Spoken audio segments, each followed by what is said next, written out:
Hello hello hello বন্ধুরা, কালকে আমি বানিয়েছিলাম আলু পরোটা। আগে আমি আলুর পরোটা আলুর পুর ভরেই তারপরেই করতাম। তো কালকে আমি যেটা করেছিলাম, আলুটাকে সেদ্ধ করে মেখেছিলাম, একটু জিরেটাকে শুকনো কড়াইয়ে নেড়ে সেটা গুঁড়ো করে দিয়েছিলাম।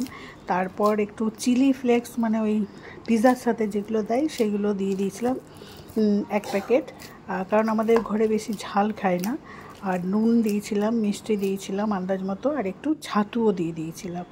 তারপর ভালো করে এটা মেখে নিয়েছিলাম। আর অনেকটাই আলু মাখা ছিল, আর এর সাথে আমি ছাতু মেখে খুব ভালো করে মেখে নিয়েছিলাম। আর এর সাথে যেন আমি আটাটা কিন্তু খুবই সামান্য দিয়েছিলাম, যাতে এটা বাইন্ডিংটা মানে অল্প হালকা অল্প অন্তত বেলা হয়। আর একটা আমি লঙ্কা কুচি করেও দিয়েছিলাম, আর দিয়েছিলাম আচারটা দিলে গন্ধটার টেস্টটা খুব ভালো হয়।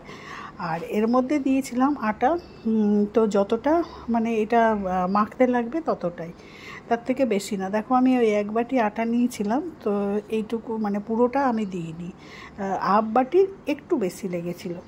তো এই আটাটা দিয়েও আমি খুব ভালো করে মেখে নিলাম। মেখে নেওয়ার পর হাতে তেল দিয়ে আমি এগুলো গোল গোল করে নিয়েছিলাম। খুবই তোমার নরম হয়, যেহেতু আলু দিয়েই তো পুরোটা মাখা, সেই জন্য খুবই নরম, খুব কষ্ট হয়েছে বেলতে, কিন্তু তাও আমি বেলেছি। তো তোমরা পুর ভরেই নিশ্চয়ই আটা দিয়ে পুর ভরেই নিশ্চয়ই করো, কিন্তু এরকমভাবে একবার করে দেখবে, খুবই ভালো হবে। তো আমি দেখো আটাটা মাখা হয়ে গেল, তো 1 বাটি আমার পুরো লাগেনি, তো অনেকটাই আমার কম লেগেছে। এরপরে আমি হাতটা ভালো করে ধুয়ে নিয়েছি, তারপরে হাতে একটু তেল নিয়ে নিয়েছিলাম। তেল নেওয়ার পরে আমি গোল গোল করে কেটে নিয়েছিলাম। তো আর দেখো থালাটাও ভালো করে আমি তেল দিয়ে পরিষ্কার করে নিয়েছি। আগে যেমন লেগেছিল সেরকম লেগে রাখিনি। তারপর আমি করেছি কি, একদম হাতে তেল দিয়ে আমি সব নেচিগুলো কেটে রেখেছি। টোটাল হয়েছিল আমার 11টা। তো 11টা ঠিকই আছে, মানে যেমন ধরো আমার শাশুড়ি মা একটার বেশি তো খেতে পারবেই না, আর আমার বড় দুটোর বেশি, আমিও দুটোর বেশি খেতে পারবো না, আমার ছেলেই যা খাবে। তো দেখো ভালোই। আর চাকি বেলুনিটার কী অবস্থা হয়েছিল, একদম নোংরা হয়ে গেছিলো। তো আমি এই প্যানটাতে বসিয়ে দিয়ে এর মধ্যেই আমি উলট পালট করে নিয়ে ভালো করে, তারপর 2 পিঠ ভালো করে সেঁকে নিয়েছিলাম। তো কিন্তু খুব যে টুবলু টুবলু ফুল ছিল সেটা ফোলেনি, জানি না কেন, হয়তো আলুটা কিছুটা তো গোটা গোটাও মাঝে মাঝে ছিল, মানে পুরো তো আমি হাত দিয়েই পেস্ট করেছি।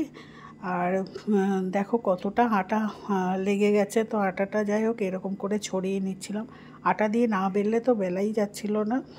তো তারপর ভালো করে সেঁকে নিয়ে, আর এতটা নরম, এই প্লাস্টিকের খুলতিটা দিয়েও আঘাত লেগে গেলে একটু খুঁচিয়ে যাচ্ছে। তো তেল দিয়ে তারপরে ওলট পালট করে ভেজে নিয়েছিলাম। খেতে কিন্তু সত্যি এতটাই অপূর্ব হয়েছিল, যদি নুন মিষ্টিটা ঠিক দেয় আর আচার দেবে, আচারের গন্ধটা কিন্তু খুব ভালো লাগে আলু পরোটায়। কোনো কিচ্ছু দিয়ে খেতে লাগেনি, মানে খালি এমনিই খাওয়া যাবে। আবার সকালবেলা যদি একটা বাসিও থাকে, সেটা কখনো চায়ে চুমুক দেবে আর একটু করে ছিঁড়ে খাবে, অপূর্ব লাগছিল খেতে। আমি কিন্তু এই প্রথমবার এরকমভাবে আলু পরোটা খেলাম। আমি কিন্তু আলুর পুর ভরেই আলু পরোটা করি, এরকম করে কিন্তু আলুর পরোটাটা করে দেখো, খুবই টেস্টফুল হয়েছিল। আর কিন্তু ঝামেলাটাও কম, পুর ভরার ঝামেলাটা আমার মনে হয় একটু বেশি, এটা কিন্তু ঝামেলাটা কমও আছে। তো খুব ভালো করে 2 পিঠ ভালো করে সেঁকে টেকে যেরকমভাবে আমি 11 পিস করে নিলাম। তো তোমরাও বানিয়ে দেখো। আবার নেক্সট আমি ভেবে রেখেছি, ঘরে এত বেশি আম আছে, আমগুলো দিয়েও একদিন কলাকন্দ করব। তো দেখি সেটা কবে করি। তো হ্যাঁ, সেই রেসিপিও তোমাদের সাথে শেয়ার করব। তো এরকমভাবে করে তোমরাও দেখো। আলুর পরোটাটা কিন্তু খেতে আমার মনে হয় পুর ভরার থেকেও এটার আলুর স্বাদটা বেশি পাওয়া যাবে। আর ভাজা জিরেটাও দিও গুঁড়ো করে, আর আচারটা দিও, তাহলে কিন্তু টেস্টটা খুবই ভালো। তো এরকমভাবে দেখো উল্টে পাল্টে আমি কিন্তু সব দিক, মানে কোনো জায়গায় যেন কাঁচা না থাকে, আর লো আঁচ করে সবগুলো ভেজেছি, যেন একদমই কাঁচা কাঁচা না থাকে, ভেতর অবধি যেন ভালো করে সেঁকা হয়। তো সবগুলো আমি এরকম করে ভেজে নিয়েছি।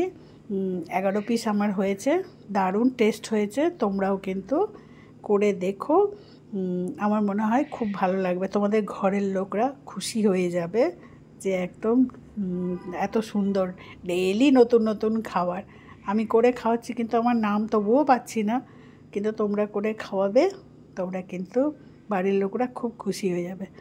তো দেখো আমার সবগুলোই শেষ হয়ে গেল করা, প্রায় শেষের দিকে, আর কয়েকটা বাকি আছে করে নিই।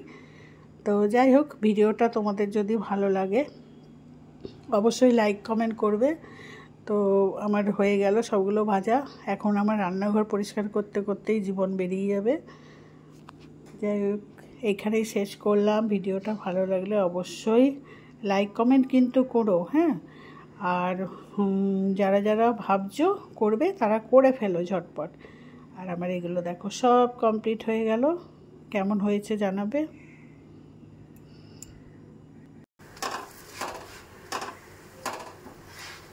তোমরা এরকমভাবে বানিয়ে দেখবে, আশা করছি খুব ভালো টেস্ট হবে। আর আমরা যেরকম, আমার বর যেরকম সস দিয়ে খেতে ভালোবাসে, সস দিয়ে খাবো, আর আমার ছেলে খেতে ভালোবাসে মেয়োনিজ দিয়ে খাবে। তো দেখো আমার কিন্তু পরোটাগুলো করা কমপ্লিট হয়ে গেল, আর খুব কিন্তু নরম হয়েছে একদম। যেহেতু আলুই তো পুরো বেশি, ধরো অল্প একটু আটা নিয়েছি, সেটা 1 বাটিও নয়, হাফ বাটি, আর একটু বেশি, হাফ বাটির। তো পরোটাগুলো দেখেই মনে হচ্ছে খুব টেস্টি হবে। তো যাই হোক, কেমন লাগলো জানিও, আর ভালো লাগলে অবশ্যই কিন্তু লাইক কমেন্ট করো।